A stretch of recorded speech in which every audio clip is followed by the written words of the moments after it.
Welcome to भाई की बढ़ाई सब्सक्राइबर, और जिन्होंने नहीं किया वो कर दो। कर दिया, चल पढ़ाओ।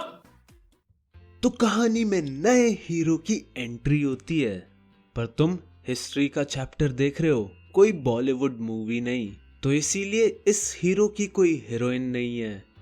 इसका नाम था हो ची मिन। पहला बड़ा काम जो इसने किया था वो था सारे नेशनलिस्ट ग्रुप्स को इकट्ठा करना और वियतनामीज कम्युनिस्ट पार्टी बनाना, जिसका बाद में नाम इंडो चाइना कम्युनिस्ट पार्टी पड़ा। और ये सब फरवरी 1930 में हुआ। और फिर 1940 में जापान ने वियतनाम पर कब्जा कर लिया। भाई ये क्या हो रहा है? अभी पिछले ही एपिसोड तक तो इनके बहुत अच्छे रिलेशंस थे जापान के साथ। तो अब वियतनामीज फ्रेंच और जापानीज दोनों से लड़ रहे थे। फिर एक और ग्रुप बना, the league for the independence of Vietnam, जो वियतमिन के नाम से पॉपुलर हुआ। वियतमिन जापानीज से लड़े और फिर सितंबर 1945 में हानोई रिकैप्चर कर लिया और इससे डेमोक्रेटिक रिपब्लिक ऑफ वियतनाम की स्थापना हुई और उसका चेयरमैन हो ची मिन बना। अब जो नादान बच्चे सोच रहे हैं चलो वियतनाम को इंडिपेंडेंस मिल गई, अब हमें भी इस चैप्टर से इंडिपेंडेंस मिल जाएगी, उन्हें मैं बता दूं फ्रेंच अभी बाकी है मेरे दोस्त। तो फ्रेंच अपनी पावर रीगेन करने के लिए एक पपेट एम्परर बाओ दाई को यूज करने लगे। अब ये पपेट एम्परर क्या होता है?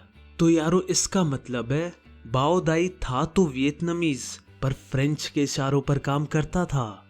फिर फ्रेंच और वियतनामीज 8 साल तक लड़ते रहे और फाइनली फ्रेंच को 1954 में डाइन बाइन फू में हार का मुंह देखना पड़ा। जनरल हेनरी नवारे, जो सुप्रीम फ्रेंच कमांडर था, वो बड़ी चौड़ में बोल रहा था कि फ्रेंच आर्मी जीतेगी। पर 7 मई 1954 के दिन वियतमिन ने फ्रेंच एक्सपेडिशनरी कॉर्प्स के 16,000 से ज्यादा सोल्जर्स को बंदी बना लिया। फ्रेंच डिफीट के बाद जिनेवा में पीस नेगोशिएशन हुए। तो ये तो पक्का था कि फ्रेंच की वियतनाम की ट्रिप तो पूरी हो चुकी है और अब वो अपना बोरिया बिस्तर उठाकर वापस जाएंगे। पर उससे ज्यादा इम्पोर्टेंट ये है कि ये डिसाइड हुआ कि वियतनाम को 2 टुकड़ों में बांटा जाएगा, एक नॉर्थ वियतनाम और दूसरा साउथ वियतनाम। जो नॉर्थ वियतनाम था वो हो ची मिन और कम्युनिस्ट के हाथों आ गया और साउथ वियतनाम फ्रेंच के पपेट एम्परर बाओ दाई को मिल गया। पर जल्द ही नगो दिन दिएम नाम के शख्स ने एक कूप लीड किया और बाओ दाई को हराकर खुद राजा बन गया। अब जिन बच्चों ने 9th मजे में काटी है और बिल्कुल नहीं पढ़े पर फिर भी पास होकर 10th में आ गए हैं, वो सोच रहे होंगे यार ये कूप क्या होता है। तो मैं उन मस्ती खोरों को बता दूं, कूप का मतलब होता है एकदम से इलीगली गवर्नमेंट चेंज कर देना। तो अब राजा बन गया था नगो दिन दिएम।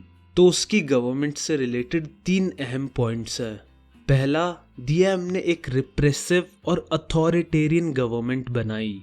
जो भी उसके खिलाफ जाता था वो उसे कम्युनिस्ट कहकर जेल में डाल देता था और बाद में मार देता। सेकंड, दिएम ने एक फ्रेंच लॉ ऑर्डिनेंस 10 को रिटेन करा। इस लॉ के तहत क्रिश्चियनिटी को प्रमोट किया जाता था और बुद्धिज्म को आउटलॉ कर दिया गया, यानी बुद्धिज्म पर बैन लगा दिया गया। थर्ड, दिएम के डिक्टोरियल रूल को अपोज करने के लिए एक ग्रुप बना, नेशनल लिबरेशन फ्रंट NLF। ये ग्रुप हो ची मिन गवर्नमेंट के सपोर्ट के साथ कंट्री के यूनिफिकेशन के लिए लड़ रहे थे। पर स्टोरी में आता है ट्विस्ट। वियतनाम में कम्युनिस्ट लोगों को पावर मिल रही थी।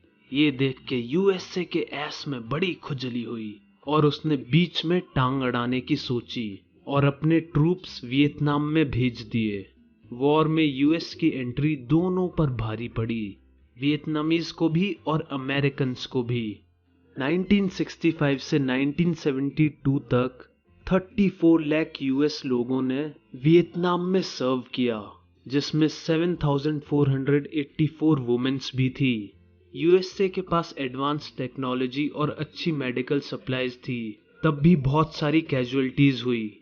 लगभग 47,000 लोग मारे गए और 3 लाख से ज्यादा लोग जख्मी हो गए। यूएस ने वॉर में केमिकल वेपन यूज किए, जैसे एजेंट ऑरेंज और फास्फोरस बॉम्ब। इससे गांव जंगल तबाह हो गए और सिविलियंस भी बहुत सारी संख्या में मारे गए। तो क्या क्या होगा इस वॉर में, ये हम पता लगाएंगे नेक्स्ट एपिसोड में।